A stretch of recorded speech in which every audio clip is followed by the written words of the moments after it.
So this is Paul Martin with Investor Connect. Today we're with West Monroe Partners, Scott Fuzer and Mark Huson. Thank you guys for joining us today. Our pleasure. Well, great. Well, you guys have quite a track record in the M&A industry, and maybe you can tell me a little bit about the company, West Monroe Partners, and then a little bit about yourselves, and then I'd like to learn more about what's going on in the M&A world today. Mark, why don't you start? Sure. This is Mark Huson. I'm a director in our Seattle M&A practice. I lead our Seattle M&A team. Our Seattle office is actually the second largest office in the firm behind the mothership in Chicago. The firm itself was founded about 15 years ago. Actually, this is our 15-year anniversary. Sort of out of the ashes of Arthur Andersen, West Monroe is actually the street in Chicago where Arthur Andersen was based previously. And really from the beginning, the firm has focused on M&A advisory. And, to give a sense of the work that we do, it really ranges from pre-LOI diligence through post-close, either integration management, separation management, or functional optimization. And that can range from everything from ERP system implementation through coming up with a new operating model for the integration of multiple companies. So our M&A team is, I believe, only around 10 or 15% of the headcount of the firm, but drives closer to 35% of the firm's revenue. We advised our clients on around 250 transactions last year. A majority of those transactions we're advising on the buy side. And the buy side in this case constitutes both institutional financial buyers, private equity really, as well as corporate strategic buyers. I would say a majority focuses on the financial buyers. So we have a really strong track record working with private equity. And the type of work that we do typically involves us coming in and advising our clients on a few core things. Absolutely first and foremost for the company is the target's IT operations. Typically what we're addressing is the stability, the scalability, and the security of the IT operations of the target companies. That has been bread and butter for West Monroe since its founding 15 years ago. We also have a growing set of capabilities in a few other core areas, one of which is carve-out readiness. We have a capability called CORE that focuses specifically on carve-out readiness. We do an increasing amount of work in the operations diligence space, and we have a set of offerings there that are really more vertically oriented toward things like healthcare and revenue cycle management that are more operationally focused. And then one of the areas that I work in quite a lot is what we call either front office or revenue engine diligence, which is really aimed at helping our clients understand how well a target company is fit to scale and ultimately execute against the total addressable market or growth components of the investment thesis. Great. Scott, do you want to introduce yourself as well? Yeah, sure. So Scott Fuzer, also a director in the mergers and acquisitions practice. I lead the Chicago and Dallas offices, doing all the things that Mark had indicated, although a little bit more with the technology slant and really where we like to really say that we play. It's really at the intersect of technology and the business. So really understanding how technology is used, where technology is used in order to enable the business.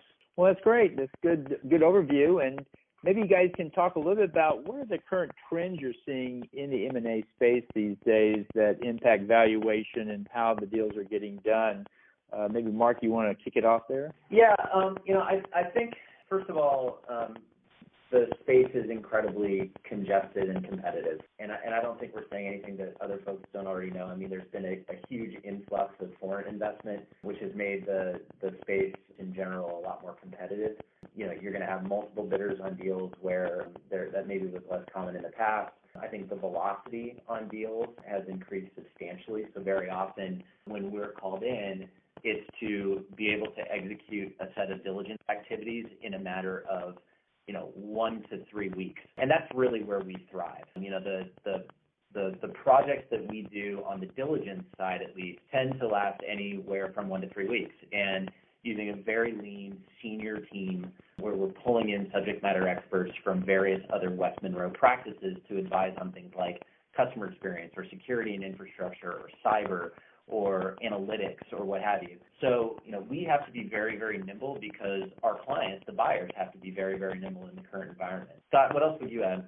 Yeah, I think what I'd add to that is, maybe just in regards to where we're seeing a lot of activity, the healthcare space continues to be incredibly acquisitive, lots of consolidation happening, and that's been going on for several years now. Another area, manufacturing distribution in particular around logistics, we're seeing a significant uptick in regards to the numbers of transactions there, and again, consolidation is probably the key word. The company's really consolidating either from a geographical perspective or adding on ancillary type service offerings. And then the last space is really around high tech. There's a lot going on in the high tech space, whether it be commercial product or companies that are frankly trying to sell themselves as technology companies. And why is that happening? Well, all three of those spaces, the multiples on those acquisitions are very high right now, and so hence we're seeing a lot of activity in those spaces. You mentioned cyber. How do you see cyber coming up as being a factor in setting valuation and setting deals as far as the quality of the IT and the quality of the cybersecurity that a company has? Where do you see that playing in? Yeah, I'll start, and then Mark, feel free to add on. So first of all, there's very few companies today that are not enabled by technology. Pretty much every organization is leveraging some type of technology in order to automate, improve, optimize business operations. And because of that means a lot of business data, information about their customers. All of that information is being collected, stored on systems. And the reality of the world today is that cyber crime, hackers, people trying to get your information, whether it be around intellectual IP, customer information, including things like payment card information. That's just hot information for hackers to try and obtain. And so the prevalence and the impact of security breaches are higher today than ever, and unfortunately, it likely is only going to get worse. And so we spend a significant amount of time looking at where those security vulnerabilities are and how organizations are in alignment with regulatory bodies such as HIPAA High Tech or PCI DSS or others that are out there. Yeah, I think the one other thing I would add is, there is a cost and therefore a price premium attached to risk, and risk of any sort, but especially cyber risk because it is increasingly prevalent, and just as important, it's increasingly high profile. And so, not only for the portfolio companies or the targets, but also for their buyers, there's not only the financial risk associated with cyber attacks, there's also the reputational risk. And then while that may be less quantifiable, it's no less a consideration. Right. And so after cyber, what other factor you think is one of the driving factors in setting valuation for the M&A and setting the go or no-go light for some of these deals? Yeah, I think the things that are really driving valuation at this point, as I said, I think technology is a huge one. Proprietary applications, unique ways in which organizations have developed solutions in order to automate business, streamline operations, seeing a lot more around robotic and just the digitization of business processes. Those are things that we're seeing all over the place, from simple things in the back office, such as automating the generation of an invoice, to very complex routing, voice response systems, for instance, in call centers. So those types of technologies are definitely driving premiums and higher values, the companies that have them versus the companies that don't. And then, as we just talked about from a cybersecurity perspective, I think one of the biggest hits are organizations that are not in compliance with regulatory bodies, regulatory requirements, or they have significant security deficiencies. Those are actually resulting in kind of the flip side of creating value, but they're actually negatively impacting value. Yeah, I think Scott is starting to touch on this as well. I mean, we do a lot of work in the technology space, but we also do a ton of work looking at targets in consumer-oriented businesses like retail, like food and beverage, as well as in healthcare. And certainly within healthcare, the types of technology-enabled process improvement or efficiency gains that Scott is describing are huge. I think also in more old-line traditional businesses, we're seeing a lot of activity around roll-up and around platform plays. So we're working with more and more clients that really have platform strategies where they have one company within a given industry, and then what they're really looking for are opportunities to bolt onto that platform to either capture incremental value within an existing industry or start to tap into ancillary businesses by leveraging the combined strength of the entire platform play. Well, it seems like a platform gives you a lot more leverage, a lot more efficiency, and if somebody's got a good platform, they would command a premium just for that reason alone. Yeah, I think that can be the case.